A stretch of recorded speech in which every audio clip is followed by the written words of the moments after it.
We move now to questions to members. Question number 1 in the name of the Right Honourable Winston Peters. Sir, my first question is to the member in charge of the Births, Deaths, Marriage and Relationship Registration Preventing Name Change to Trial by Child Sex Offenders Amendment Bill.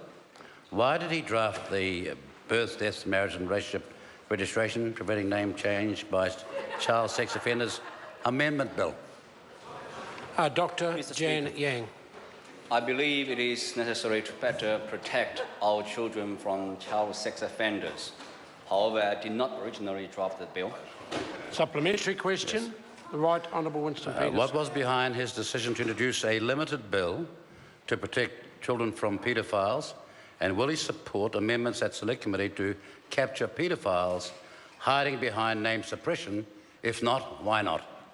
Honourable Dr. Jian Yang. So yes, I'm open to any suggestions at the committee stage.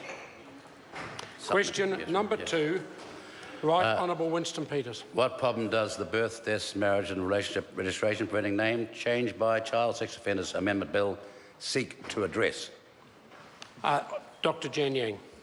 Mr. Speaker, at this stage, sex offenders can change their names legally, so my bill will address that problem.